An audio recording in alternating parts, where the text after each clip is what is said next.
To succeed and thrive at C-suite level, you need strategic clarity and operational excellence.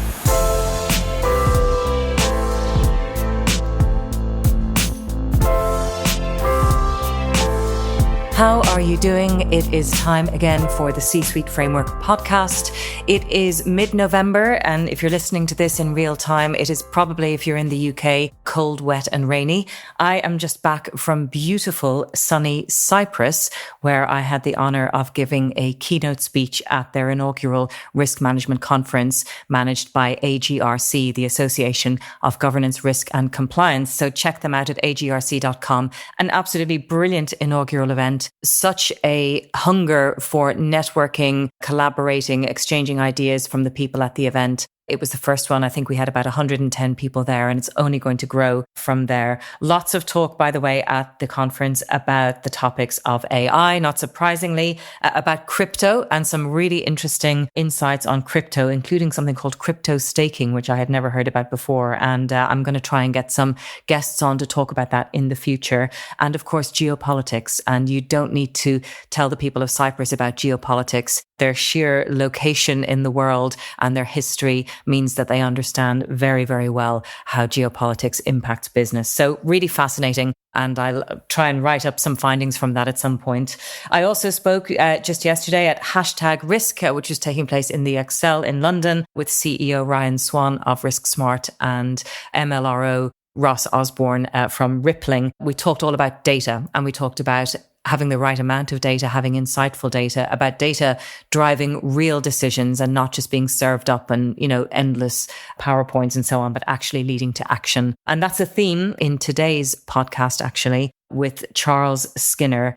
He's a fantastically interesting person, has had a really interesting career. I think you will enjoy this. He makes the point that most of us choose a career at about the age of 22, and then we carry on probably for the rest of our lives doing it or doing something very similar to it. And what this conversation will do is open your eyes to the possibility of doing other things, other companies, other sectors, and the fact that it's possible to make a pivot, maybe from professional services where you are into something completely different with huge learning experiences. So a really interesting conversation. Just a reminder to check out my website, www.csuiteframework.com/courses. If you want to check out the courses that are there, I've got live courses on the CRO role, the COO role, the augmented COO, and some mini courses there as well for you to get started, as well as information about the books and consulting and all the other bits and pieces on offer there. So check that out. So without further ado, let's cross over and hear from Charles Skinner. I am delighted to welcome to the C-Suite Framework podcast, Charles Skinner. Charles is a veteran corporate turnaround specialist. He is currently CEO at Restore PLC, and he is author of the new book, Buy, Run, Build, A Guide to Entrepreneurship Through Acquisition. Charles is a businessman with vast experience of finding, acquiring, growing, and he says mostly successfully selling over 100 businesses. He's also a non-executive and chair at several organizations. Charles, welcome to the C-Suite Framework podcast. Very nice to be here, Jenny. Thank you. So, Charles, let's kick off. You have such an interesting story and you've committed that to paper in this book. But just start by telling us a bit about your career trajectory, some key pivot points and learnings along the way. And is it true that you have acquired and sold over 100 businesses? Just talk us through that. Because I've got a poor memory, I'll address the last question first. Yes, it certainly is. In fact, if I look at my thing on Companies House, there's endless directorships of businesses which I've acquired along the way. And I suppose I've been running quoted companies for about 30 years. Acquisition has always been part of that. So even just gone back to run Restore a couple of years ago, and there was a lot of sorting out to do, but say this year we've bought 7 companies, and that's probably a sort of an average year in my sort of CEO career. And also before that, I advised small companies on M&A when I was working at 3i. But my background, it took me 15 years and 5 jobs to end up in the right place. I started off, I read classics at university, and my arbitrary business job choice was to go into the city as what was then called a merchant banker. So I was an investment banker at SG Warburg & Co., which was a very esteemed old-fashioned merchant bank, very hard-working. And I realised after a couple of years, I really wasn't interested in whether Sweden borrowed at 50 basis points over LIBOR or 60 basis points. So I left that, worked in a pub for a bit, and then joined a very small, genuine venture capital firm specialising in oil, early stage investment. And that was going quite well until the oil price, which nobody remembers, fell to $6 a barrel, and all of our nascent opportunities looked like they were underwater. And then I joined 3i, which was the earliest, what would now be called private equity firm, which was great fun for 7 years, particularly advising some quoted companies, but mainly vendors on selling their private companies. I then took a rather curious route that I'd enjoyed that, but somebody came along and said, you seem to have lots of interesting ideas about business and management. Do you want to come and edit what was then the sort of premier business magazine in the UK called Management Today? So I went there for 3 years as editor of the magazine, although interestingly, a friend of mine who I'd advised him on selling his business, he, like a lot of these people, we'd sold his business for 15 million quid. He was an ex-professional footballer. He thought, I'll play golf, it'll all be fine. And then, of course, he got bored. He was only in his mid-40s. He got bored a couple of years later and came to me and said, we should buy a business together. And we found a small business in Bristol, market cap 3 or 4 million. And I went on the board as a non-exec whilst I was journalising. I was a bit of an irritant on the board, and he was a great entrepreneur. But as it got a bit bigger, he sort of lost touch with how you run a bigger enterprise. So we were having a drink after a board meeting, and he said, look, you seem to know far more than I do. Why don't you come and run it? So it's a very curious way to become a CEO of a PLC. Interestingly, Jenny, if you look at the pattern, there was actually something going on. I realised initially that I was much more interested in business than I was in finance. I realised I liked smaller businesses where the CEO role is much more interesting. You'd have far more impact. And then having advised companies in that space and having written about it and commented on it, I suddenly realised, well, why am I on the sidelines? I should be running something. And so that extraordinary opportunity at the age of 37 and landed me as the CEO. And I suppose on and off for nearly 30 years, I've been running public companies.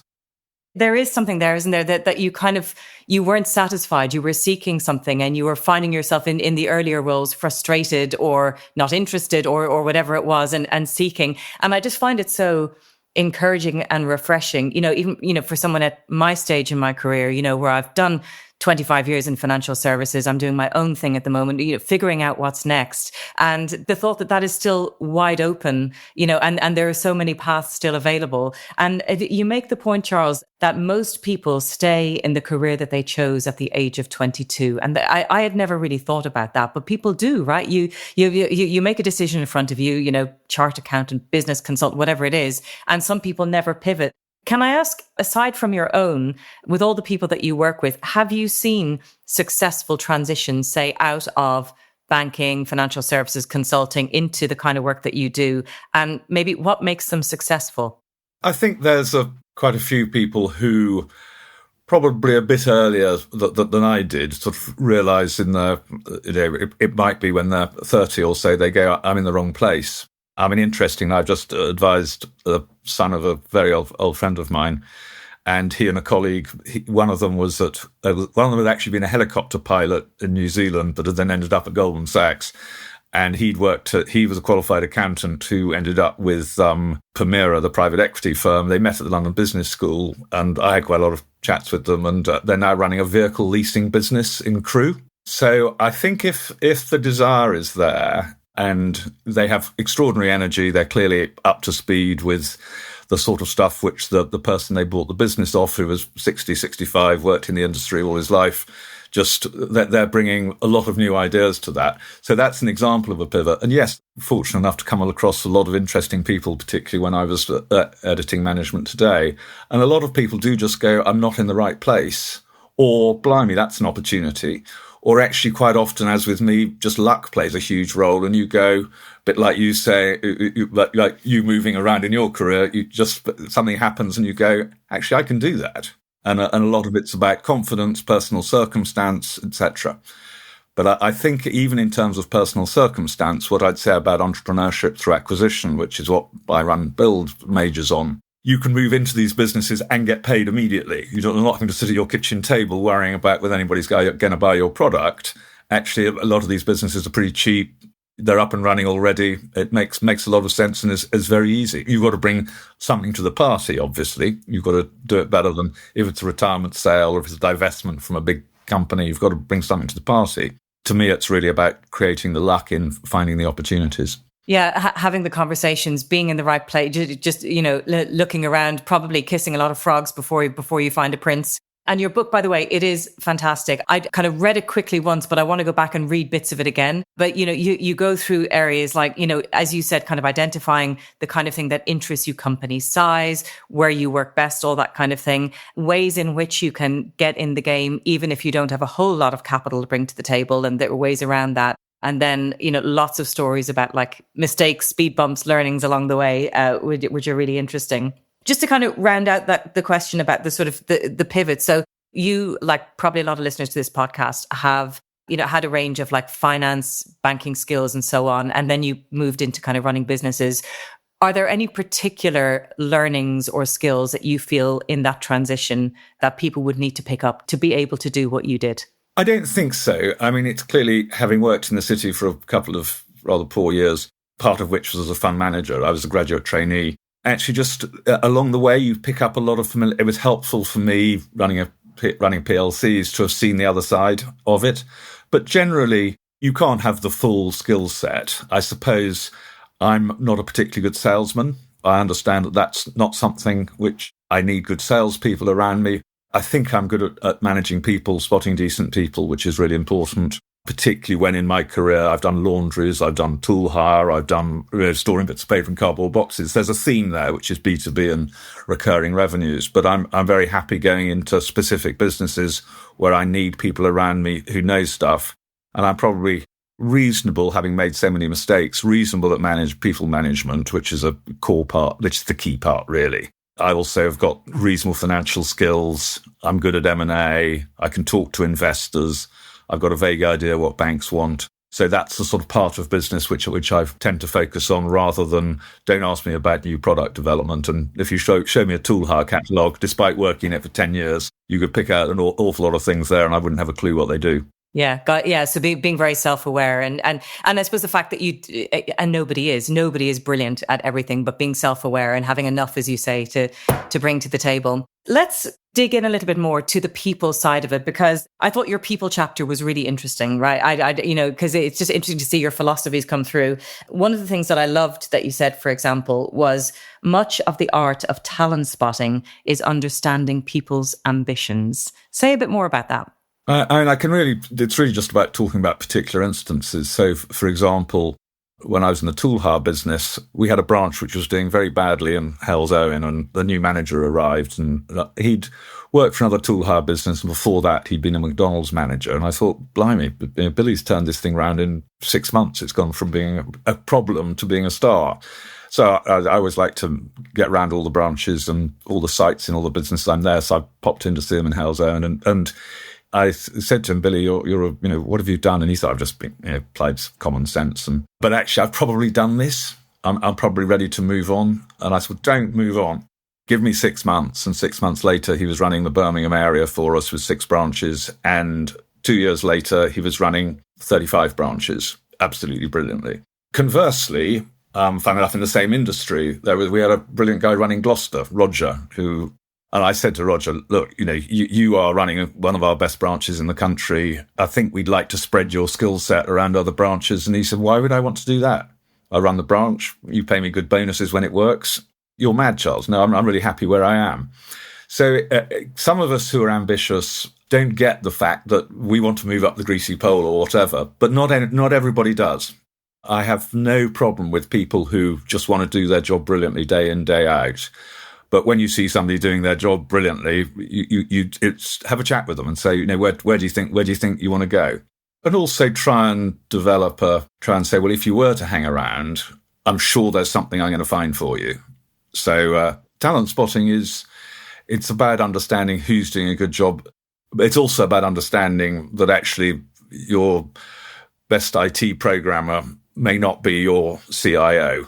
Similarly, your top saleswoman she may not be a sales director. So don't to me, and the Peter principle obviously also applies. Everybody gets promoted to the point at which they're ineffectual and then they stay there. So and it's great. It's one of the, in our businesses, when people work with apprentices or things like that, the rewards they get personally from bringing people on is huge. And I've always loved, say, my relationship with Billy, and we share a business now, which I helped him start up. It's just great. And, he thinks that I was the hero who gave him his opportunity. And I think I do absolutely nothing. I was just really fortunate to bump into you. And I suppose that's actually another advantage of entrepreneurship through acquisition, as well as the fact that you're buying an established business with some product market fit already. You already have people in role, some of which you may need to move on, some of which are not a fit anymore, but some of which, as you say, are absolute like gems in the rough and ones that you can bring through. It is one skill that you need to have in entrepreneurship through acquisition, is you do need to have greater people skills than normal. Because even if you're owning the business or you're a shareholder, you get the badge saying I'm the MD. That doesn't really mean anything.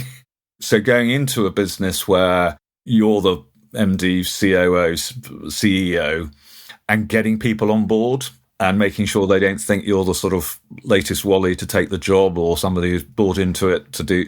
So the people skills, particularly early on, being humble, listening, bigging people up and making sure they feel confident at the same time as slightly sneakily going, are these people any good? That's a really important thing. And just like recruitment's very difficult. It's great to go into a business where the people are all in place, but you've got to you've got to be able to earn your spurs with them quite quickly and give them a vision as to why you've come in and what you together are going to achieve.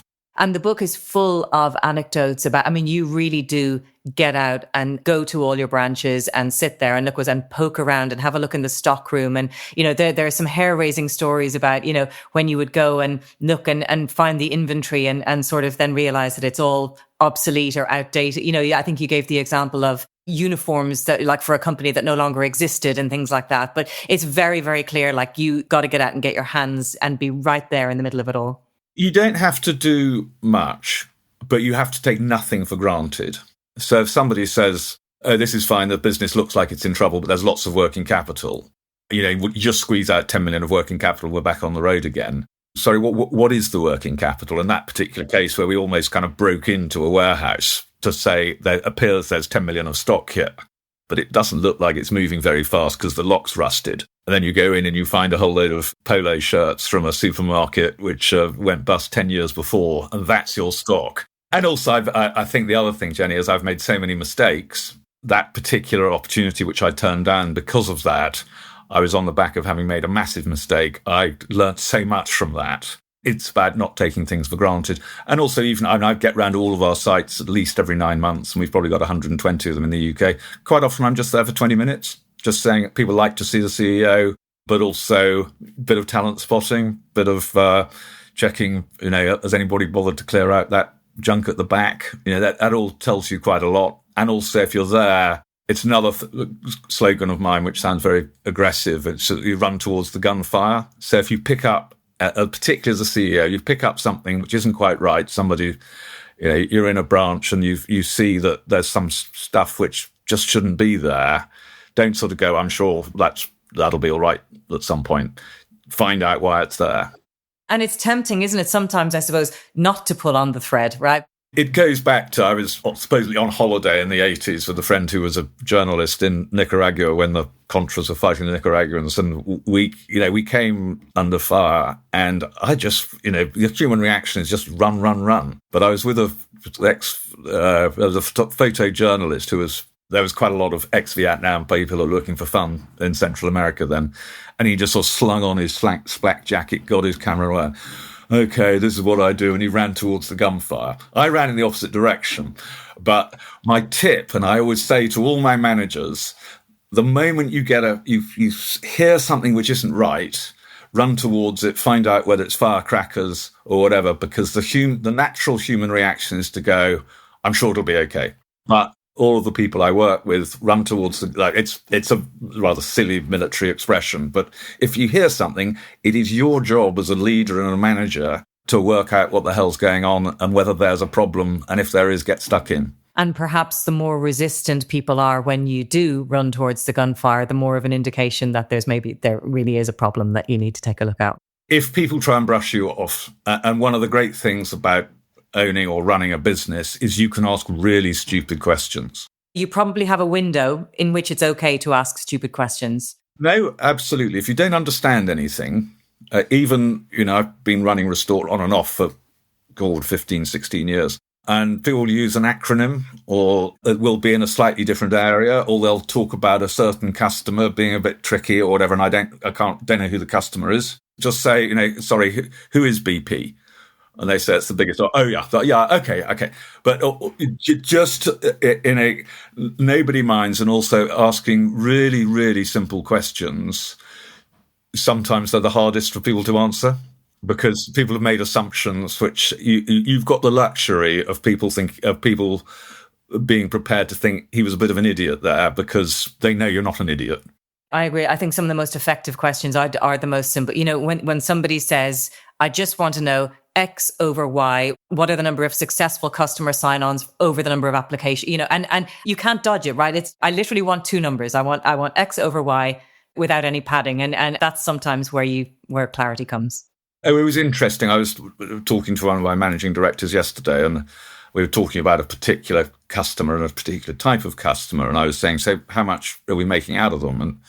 And are they a good customer or a bad customer? He said, well, we've done all the analysis. And I said, yeah, great. And what have you done with it? And he said, we're working on it. And I said, well, what's the point of doing the analysis unless you're doing something about it? The point was, I thought we'd done the analysis. What have we done about it? So to ask the question, what have you done about it, might not necessarily, a lot of people might not ask that.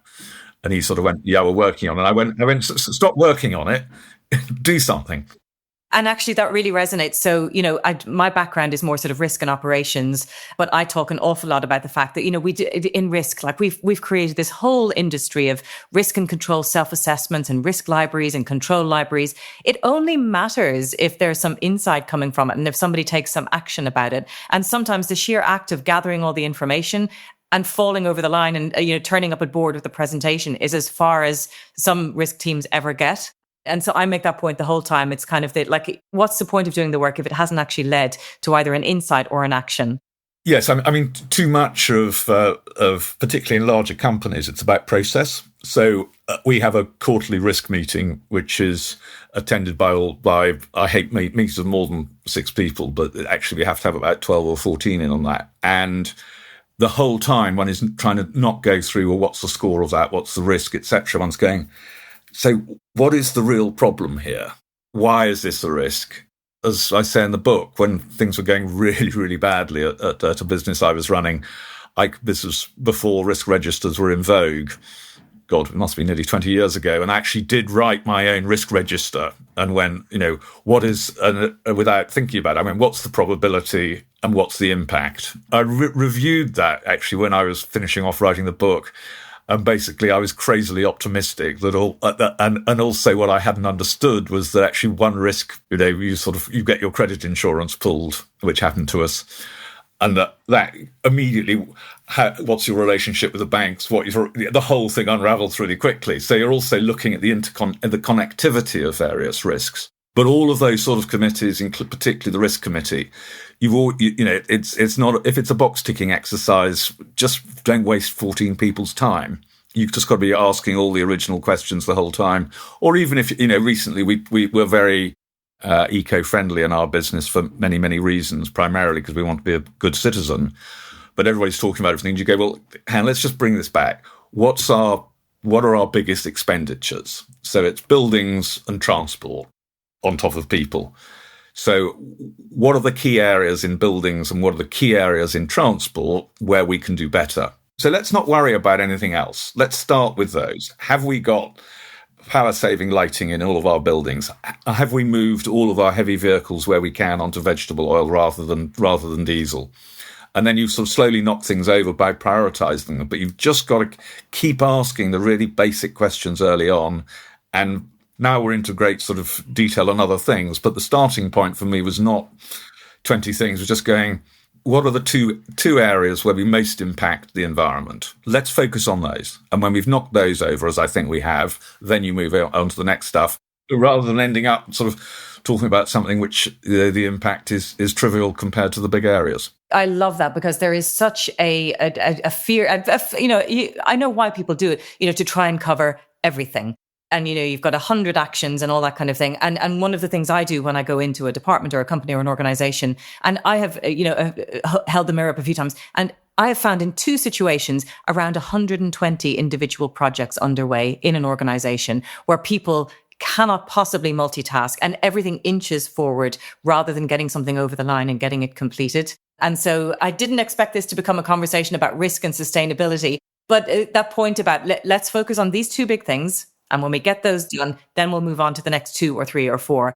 Typically, I will only have, and we're very decentralized, but I will only ever have one corporate initiative running at any one time.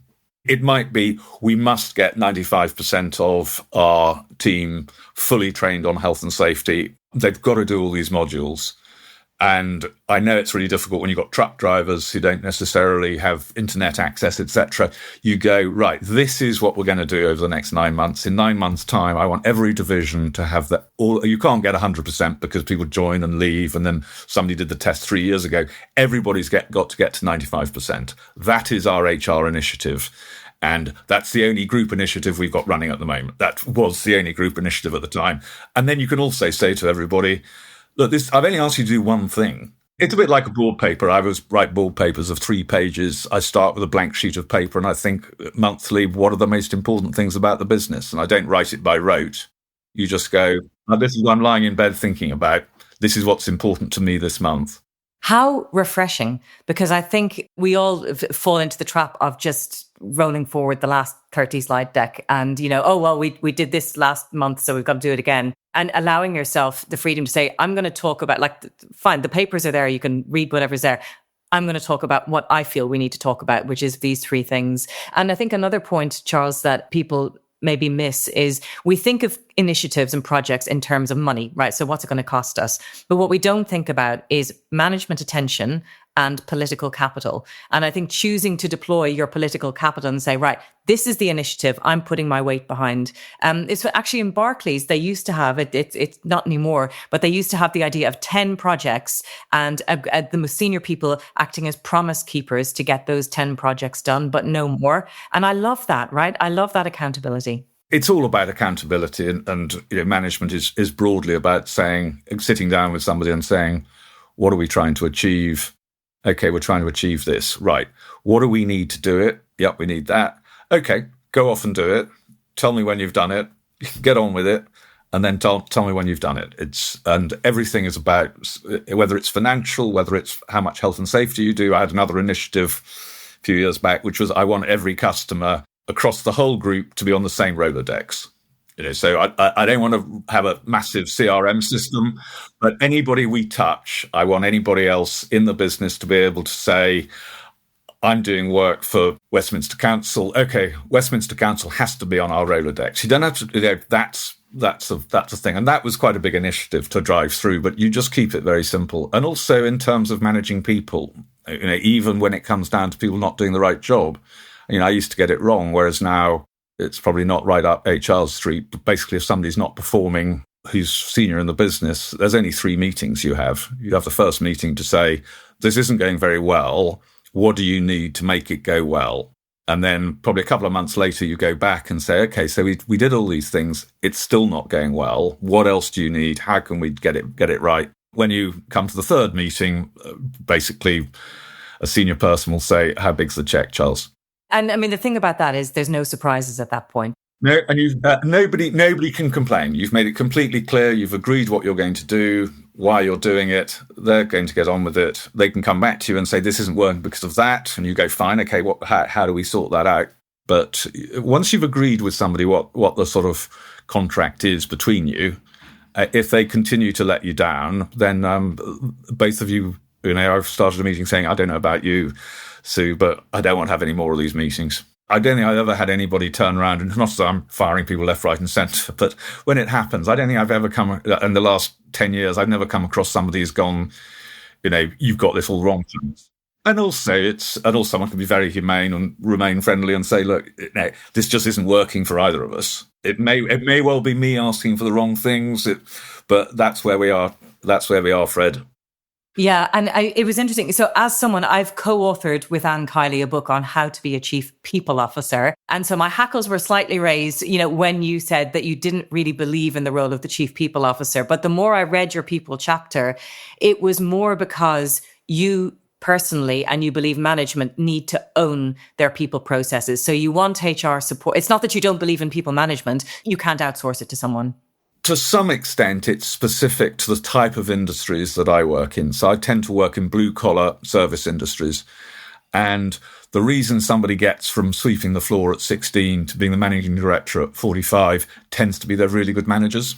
And that's about managing people. Now, I can understand where you've got a consumer brand or something where it might be the day-to-day is not primarily about managing people. But in my business, it is. And therefore, when I left Restore and I came back, when I left Restore, we had 3,000 people and 7 people at head office. I came back, there were 54. And what that was doing, that was taking power away from the people. So you lock power and responsibility together, drive it as far down the organization. Now, if I say to a person running our IT recycling division, what the hell's happened? If they say, well, I keep on getting these appalling people sent to me by HR, they've lost power. So you must have it in the line. And in my particular sector, the key thing is people management. That's the core skill of all of our people.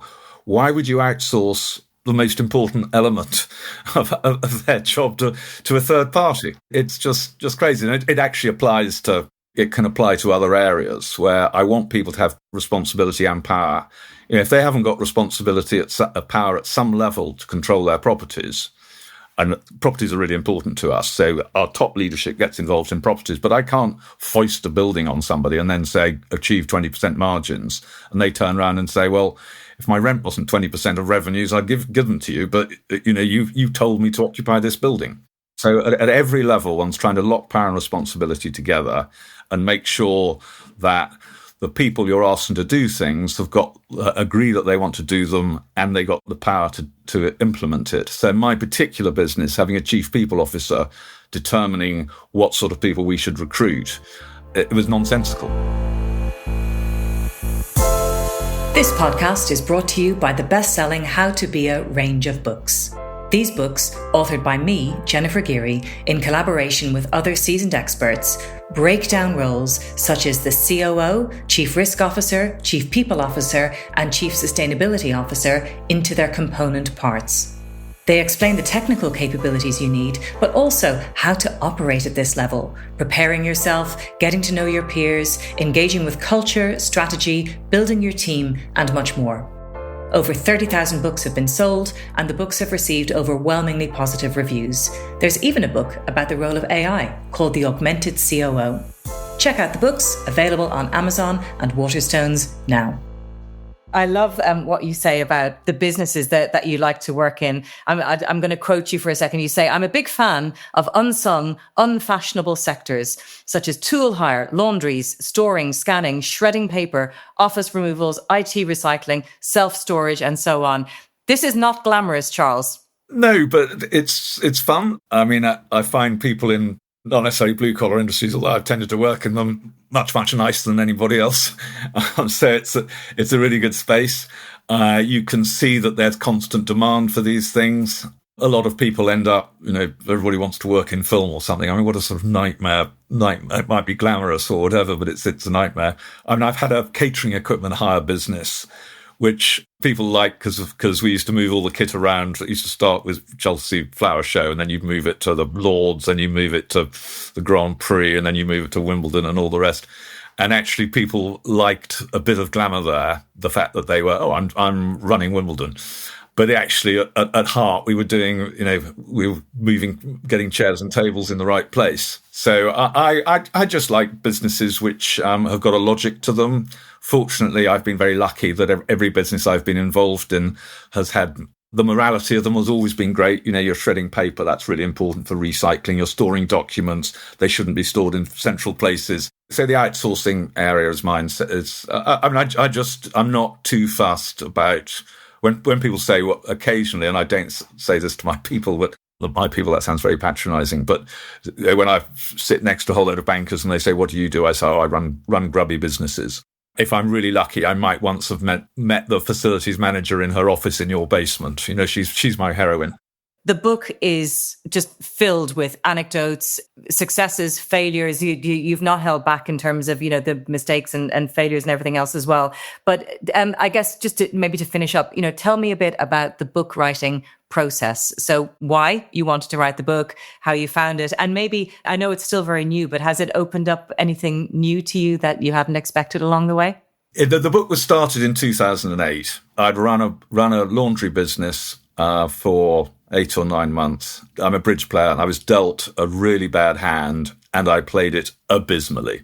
So after that, I was pretty shell-shocked. I thought I was running out of money, unemployed, really. And so I started writing it as a form of catharsis and also to reflect on my blind spots, what I'd got wrong, what I should have done right, etc. And to be fair, there was an element of score settling in there as well, because when things go badly, people behave appallingly. Anyway, so that was 25,000 words, and and then lockdown happened, and I'd retired from Restore at the time, so I had quite a lot of time on my hands. And so the initial book was called From Hero to Zero, because my first business had been incredibly successful. Everybody made tons of money. This was hopeless. And then I revisited it and it became slightly smugger. It was called Failure is My Friend.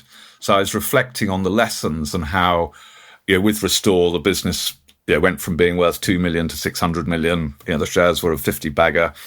So that was a great success. So I was slightly smugger and just going, actually, I got a lot of things right here. And then I was explaining, I learned this because I screwed up there. And then it was interesting. So it had sort of morphed into this, I thought, quite helpful book. And then I was talking to a lady who runs one of my tool hire businesses, who's half my age. And she said, your wife told me you've written this book. What's about? I said this. And she said, oh, that's really interesting. Do you realize that when I was at Harvard, she's come into the tool hire industry, brave woman. She said, when I was at Harvard 2 or 3 years ago, the biggest course was entrepreneurship through acquisition. And that's what you do. Anyway, so at that point, I sort of went, actually, that's not a bad hook because I'm not Jack Welch. Nobody really wants to, I'm not a big name. But I think there's lots of really good stuff. And then I was really pleased that it went to Bloomsbury and they said, yeah, this is a good book and it's in exactly the right place. And I'm really pleased with the book. And I also think that I really want people in their mid-40s who've running something, I want them to be looking out for these opportunities. People that I don't want people who are 32 to go into the city. I want them to be rejuvenating, using their skills in AI, etc., to drive UK businesses. And it's really good fun. And I genuinely think, and I know it sounds very arrogant, that reading this book will really help people and go, actually, I can do that. And I think it'll enable people to go, but I haven't got any money. And the book explains how you can buy a business for nothing. And there's tons of that around, tons of those opportunities around. And I just think it's a really good chance to get people with energy and people with brains to be trying to run businesses rather than clipping the coupon in other trades. So rather than slog away in a cubicle somewhere. And if there's anything this country needs at the moment, it is hope, energy, building, new industry, growth, right? It's really exciting. And I get a bit disappointed. I bought a business the other day from a really nice married couple who are in their 50s who, they worked really hard, making 250 grand a year, educated their 2 children through day private school. And actually they just got whacked with another 150 grand of NIC. And all of a sudden they're working incredibly hard for 100 grand a year. Forget about it. So, in that case, I bought the business for 3 million. They were happy. We could take out some costs. We could run things better. We make 600,000-700,000 out of it. They got their check. It was disappointing, but I could see that business actually probably suited being bought. But we want our enthusiastic entrepreneurs of spirit, but who aren't. We don't need people necessarily. Great to have people who sit at the kitchen table having a great idea, but actually it would be. I think there's so much opportunity for people to have a great time and rejuvenate a lot of our sort of baby boomers, slightly tired businesses. There's such a good mission behind what you do, Charlie. Yes, it's making money and it's very capitalistic, but actually, as you say, there is a really good mission at the core of it. Charles, congratulations on the book. It is a fantastic read. And as I say, one I will go back and revisit many times. The book Buy, Run, Build, A Guide to Entrepreneurship Through Acquisition is available via Bloomsbury and in all good bookshops. Now, Charles, thank you very much for coming on the podcast. Thanks, Jenny. I really enjoyed it. We hope you enjoyed the podcast. For more information about the How to Be a books, the C-Suite Framework courses, the podcast, or to get in touch with me, head over to www.csuiteframework.com.